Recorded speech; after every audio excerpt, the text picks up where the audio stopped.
que nunca, visibilizar tu producto o servicio es esencial. Sabemos cómo ayudarte. Rufus, Producciones Audiovisuales. Estamos para brindarte el asesoramiento que necesitas a la hora de mostrarte. Contactanos al 358-601-0885 o al 358-507-9925. rufusproductora@gmail.com. Rufus, Producciones Audiovisuales. Estar cerca de los cordobesitos y sus familias vale. Para fortalecer a las salas cuna de la provincia, Juan Schiaretti otorgó fondos a 115 espacios de 123 barrios de Córdoba capital para que mejoren sus edificios. Nosotros en Córdoba cuidamos a los vulnerables, cuidamos a los bebés, cuidamos a las madres, cuidamos a los que están pasando necesidad. Este beneficio se extiende a las 500 salas cuna de toda la provincia, contribuyendo al desarrollo de niños y niñas, con estimulación temprana y la inserción social y laboral de sus adultos responsables. Hacemos Gobierno de la Provincia de Córdoba. Ahora, en GPS de Noticias, la entrevista.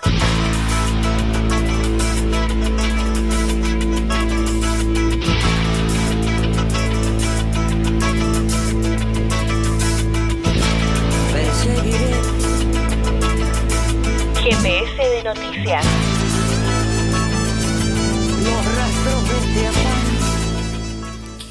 42 minutos pasados de las 7 de la tarde. Esta semana se estrena en el Centro Cultural Leonardo Fabio el documental El silencio de los hombres, la ópera prima de la directora riocuartense Lucía Lubarsky, a quien tenemos en línea ahora. Te saludamos, Lucía, Gabriel y Sofía.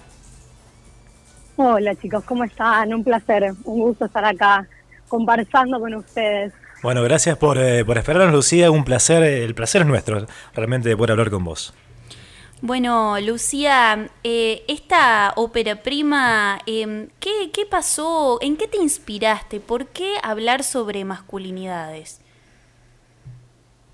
Bueno, creo que en parte tiene que ver con algo que de alguna manera emerge de la misma época que estamos viviendo y que hay todo un movimiento y todas inquietudes que vienen de las luchas y también de las reivindicaciones, de los feminismos, respecto de cómo repensar el lugar de las mujeres en la sociedad, de qué lugares ya nos incomodan un poco, qué cosas estamos cuestionando, pero a la vez también proponiendo, ¿no? Y en esos desplazamientos que de alguna manera son en relación, muchas veces me encontré no sola, sino en colectivos y con amigas pensando qué está pasando con los varones en ese sentido, ¿no?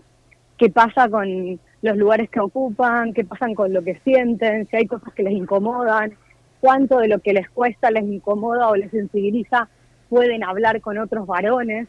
Y ahí empecé como a indagar y me parecía como muy interesante poder abrir un poco, destrabar o poner sobre la mesa eso que yo imaginaba que podía ser un silencio un poco tabú, un poco enquistado, de algo que tiene que ver con cómo se construye el ser varón, ¿no?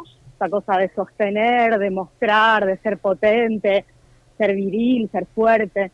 Así que bueno, un poco indago por ahí partiendo de la historia de mi familia hacia otros varones. Bien, los protagonistas del documental son tu padre, tu hermano y alguien más. ¿3 personas son? Parto de, la historia, yo nací en el campo, cerca de Río Cuarto, y de alguna manera ahí identifico que hay en la relación entre mi hermano y mi papá y la herencia familiar que tenía que ver con mantener el campo familiar, uno de esos mandatos, ¿no? De varón en varón, que no iban nunca de varón a mujer. Y un poco a partir de ahí empiezo a desandar ese camino y desde ahí empiezo a indagar en otras historias de varones que no son las de mi familia y me encuentro con varones trans, me encuentro con un varón que viene además del mundo del fútbol y quizás tiene una historia un poquito más vinculada con cierta violencia de tribu, con un varón que es bisexual, y son esos 3 protagonistas además de mi familia, y le hacemos entrevistas también a más de 20 varones, de 8 a 70 años, a los cuales les hacemos un poco las mismas preguntas que se desprenden de las historias de estos protagonistas. ¿En alguna de estas historias, Lucía, hubo algún relato que te conmovió? Sí, hubo muchos relatos que me conmovieron. El relato de mi hermano me conmovió. Yo hay cosas de mi hermano que sabía, pero otras que se animó a decir frente a cámara que me parecieron muy conmovedoras, que tienen que ver también con esta cuestión de mostrarse a partir de la sexualidad con otros, como el modo en el que los hombres se relatan la sexualidad, ¿no? Y todo el peso que le significó a él eso, que creo que es un gran tabú sobre el cual se puede indagar. Hay una historia que es Emma, que es un chico trans que fue alumno mío en un bachillerato donde yo daba talleres de cine, y bueno, y él relata así muy francamente y en el vínculo con su madre toda su transición y un poco el dolor que fue sufriendo en esa transición y lo difícil que fue sentirse aceptado y es por su alrededor, que finalmente por suerte hay una aceptación y un abrazo, ¿no? Y una sensación de que en muchos se manifestaba o se podía entrever mucha soledad en esas emociones, en aquello que te da vergüenza contar, en los pudores, como una sensación de soledad de ellos también. Una soledad como inherente posiblemente a muchos y muchas de nosotras, como esta cosa de no poder poner en palabras y compartir y ser cómplice con otro de algo que te pasa. Lucía, por el tema al que tratás, es muy difícil a veces no caer en el morbo, en el amarillismo. ¿Cómo hiciste para hacer que esto sea un lugar cuidado donde se respeten, ¿no?, las vivencias de estos varones? Bueno, es muy interesante esa pregunta, porque es algo que me lo pregunté todo el tiempo, a lo largo de la filmación, en el montaje, cuando las personas finalmente te confieren como una confianza y sienten de vos una mirada respetuosa, realmente tarda, pero las personas se abren, y cuando se abren a veces se olvidan de que realmente hay una cámara ahí, de que esa cámara significa que eso que vos contaste, eso que viviste va a estar registrado y ni hablar, que eso se va a volver un relato audiovisual y va a estar en una pantalla y la gente va a hablar sobre vos. Entonces, como que muchas veces me preguntaba cómo hacer. Hay muchas escenas que no están en la película, hay muchas situaciones que me parecía que podían revictimizar a algunas personas o que eran innecesarias, justamente eso que vos decís, el morbo. Algunas pocas me pidieron, algunos recordaban algo que me pidieron que no aparezca, pero algunas otras yo sentí que con que ciertas cuestiones estén como de alguna manera sugeridas, cierto clima de complicidad y de intimidad, preferí preservar eso y que se entienda que ellos se sintieron cómodos y hay confesiones, pero no exponerlos de una manera que después ellos que sintieran que hubieran preferido que la película no exista, ¿no? Yo no estaría cómoda sintiendo que estoy dando vueltas por ahí con una película que a ellos les duele de algún modo, más allá de que sean ellos quienes hicieron eso. Lucía, cuando haces un documental de este tipo, ¿partís de una idea, de una hipótesis en tu cabeza de qué forma abordarlo, a dónde llevarlo, o simplemente eso va surgiendo entrevista a entrevista? No, sí, partí de un montón de ideas que muchas las tirás por la borda. Yo para esto investigué, hice un proceso de desarrollo que duró 2 años, tuve que presentar el proyecto al Inca y ese proyecto era un proyecto muy sólido que tenía 50 páginas, un guión de 30 páginas.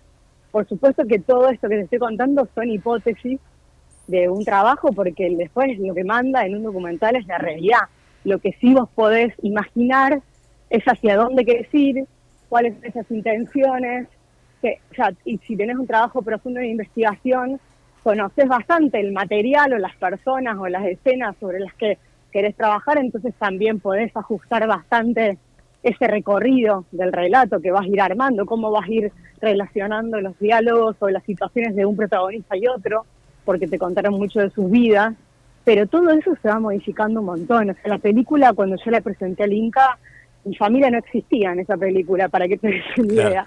Y hoy la historia de mi familia es como lo nodal, realmente es como la casa desde la que partí. O sea, desde ahí empecé a despejar la historia, pero a eso llegué en 2 años de desarrollo del proyecto, ya una vez aprobado y todo. Pandemia mediante se retrasó todo y bueno, y un poco repensando cosas me di cuenta de que había como un núcleo duro al que no había llegado y tenía que ver con esa encarnadura de la propia historia, ¿no? De que estaba todo mucho más cerca de lo que imaginaba.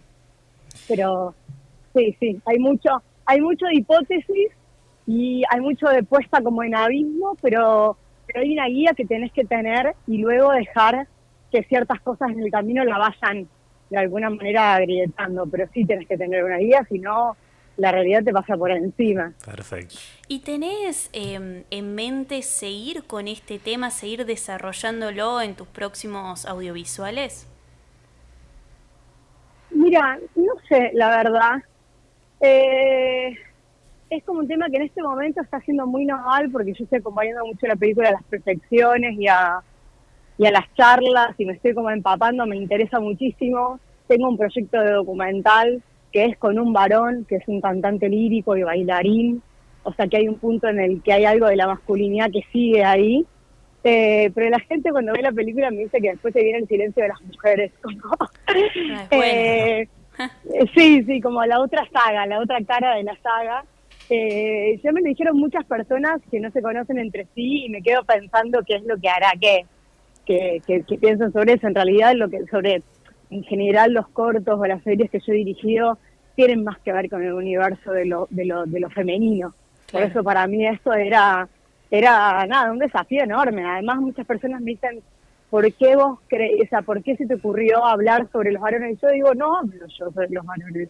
Si ves la película, ellos hablan sobre ellos. Yo pregunto, abro un espacio, converso, pero en realidad son ellos quienes hablan. Y a mí me interesaba un montón, en serio, personalmente, y bueno, ideológica y estéticamente también, pero me interesaba mucho como ponerme a dialogar, que haya una instancia como de acercamiento empático también, ¿no? Como que realmente se sintieran escuchados. Creo que así fue y que se nota en la película esa intimidad, esa franqueza que ellos pueden abrir y que después muchos me han dicho que en parte, por suerte, pudo ser también aliviadora en un punto. Han tomado como quizás registro de algunas cuestiones que no notaban tanto. Es como un ejercicio de pensamiento también el documental. Uh-huh. ¿Trabajaste en la serie documental Nosotras?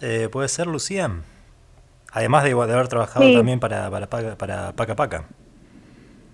Sí, trabajé muchos años para programas de Paca Paca, de Canal Encuentro. Ahí fue como una gran formación mía profesional y después seguí trabajando en muchas otras cosas y el año pasado dirigí una serie documental que se estrenó en TV Pública, que se llama Nosotras, que es una serie documental de 4 capítulos que de alguna manera intentaban hacer un recorte sobre los últimos 40 años del desarrollo de los feminismos en provincia de Buenos Aires.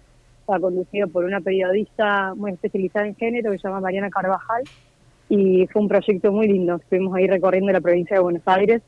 Este año estrenamos otra serie que se llama Arde, que también tiene que ver un poco con ese recorrido, un poco con el coletazo que nos dejó ese recorrido, pero son microcapítulos y también se estuvo estrenando ahora en TV Pública. Fue linda esa experiencia. Lucía, ahora se estrena El silencio de los hombres acá en Río Cuarto. ¿Qué día va a estar en la cartelera? Mira, se estrena el jueves 28 a las 19 horas. Va a estar en cartel hasta el 3 de octubre inclusive, también a las 19 horas.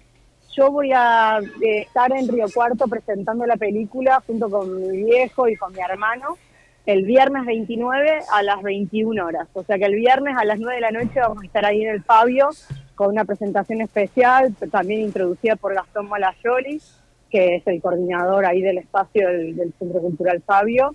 Y bueno, vamos a estar ahí, mi viejo y mi hermano van a ser la primera vez que la ven en pantalla grande, así que va a ser muy emocionante, por lo menos para mí seguro. Y además viendo a un montón de amigos, de familiares, de personas muy queridas de toda mi infancia y mi adolescencia. Buenísimo, Lucía, te deseamos muchísima suerte para el día del estreno. Seguro que algún día que esté en cartelera el documental vamos a pasarnos a ver el largometraje. Muchas gracias por el contacto. Muchas gracias a ustedes y gracias por el tiempo de la charla. Que estén muy bien. Igualmente. Escuchábamos a Lucía Lubarsky, directora riocuartense, que nos contaba sobre su ópera prima, su primer documental, el largometraje El silencio de los hombres, que se va a estrenar acá en nuestra ciudad el jueves a las 19 horas y el viernes a las 21 horas contará con la presencia de ella y, bueno, algunos de los participantes. El silencio de los hombres se comentaba recién en GPS de Noticias. Estás escuchando 92.5, Estación Viva. Viva por vos. Distinto, podremos pensar lo mismo. Estación Viva 92.5. Esto es GPS de Noticias. Dirán que perdemos tiempo, que no estamos en lo cierto. Hoy más que nunca, visibilizar tu producto o servicio es esencial. Sabemos cómo ayudarte. Rufus, Producciones Audiovisuales.